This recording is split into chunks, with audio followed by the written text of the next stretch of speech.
Hey everybody, it's Amy Head with New Perspectives for Life in Marietta, Georgia. Today is Thursday, October 16th, 2014. I hope you're having a great week and doing well today as we're sort of starting to round out the week and head toward the weekend tomorrow.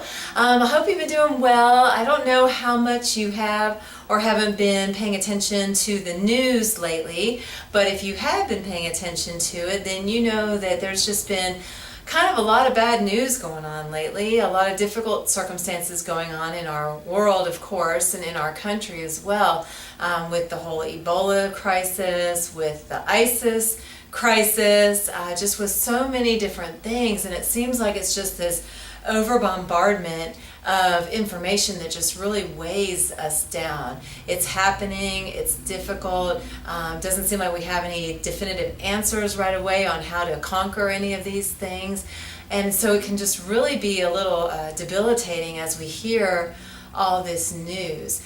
I don't know how much you've been listening to the news or watching the news, maybe even turning the news off, which might actually be a good thing here lately, but I wanted to just kind of focus on that for a second, because it's kind of like when we are so inundated with all of the negativity and all of the difficulties going on, if that's all that we're taking in, it's really hard, or it gets harder and harder to sort of recover from all of that information. The brain can only filter out so much and can only take on so much before it really begins to impact us in other ways. And I think about that, like when you receive bad news, when we receive bad news, what do? How do you handle bad news? Do you think about it for a minute? Do you stay on it all day? Do you inquire and sort of search it out to see what the full situation is and sort of do a little bit of research and investigation? Do you kind of hold off on any assumptions or judgments until you gain more information and more facts?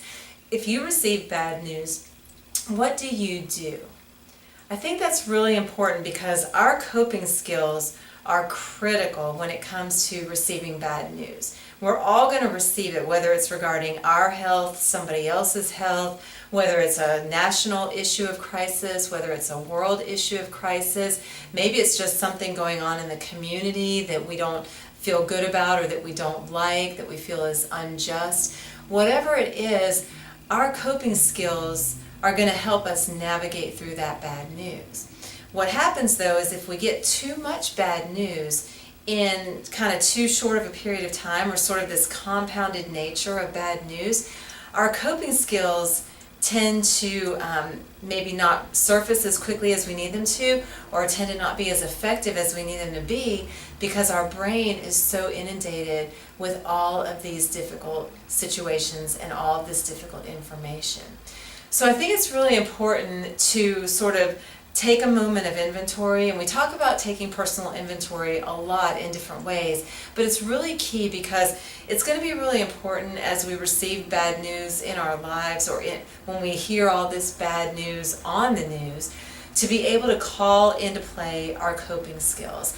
And whatever coping skills work best, that's what we want to employ, especially at these times. So if you have great coping skills, maybe you're able to go exercise and kind of get away from a situation, then come back to it.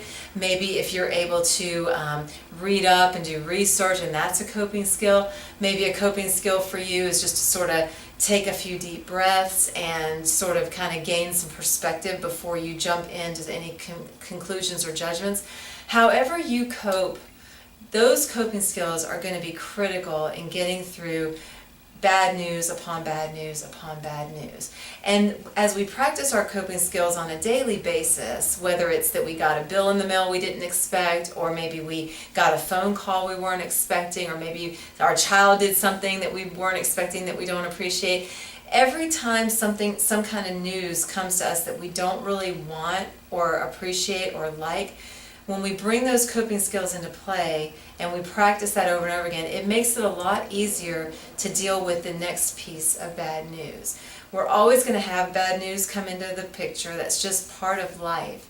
But the thing we want to make sure is that that bad news doesn't paralyze us, doesn't take away our power, and we definitely don't want it to run our life for us. So thinking about that, if you feel like you've been overwhelmed, inundated, you don't even want to get on social media, you don't even want to turn on the news, those actually might be good coping skills. Turn off those things for a little bit. Get away, take a little reprieve. The news will be there, you'll be able to find it in an instant, but taking some intentional time to shut the news off from you, or to shut you off from it and go do something productive that gives you a sense of power and fulfillment, is a great way to help cope through all this news. So of course our hearts and minds are with all the people that are struggling in the situations that I mentioned, and all the situations going on that are difficult. And we want to make sure that we maintain our personal power throughout, so that we can be beneficial in these situations, and also so that they don't continue to bombard us to the point of having power over us. I hope that's helpful for you today as you're thinking about your week and all the news that you've received. I'll be hoping that you'll be receiving some good news, that you'll hear some good news in the short days to come before our time together next week. And I appreciate your time today. Amy Head, New Perspectives for Life in Marietta, Georgia. Thanks so much for joining me, and I look forward to seeing you next time. Thanks.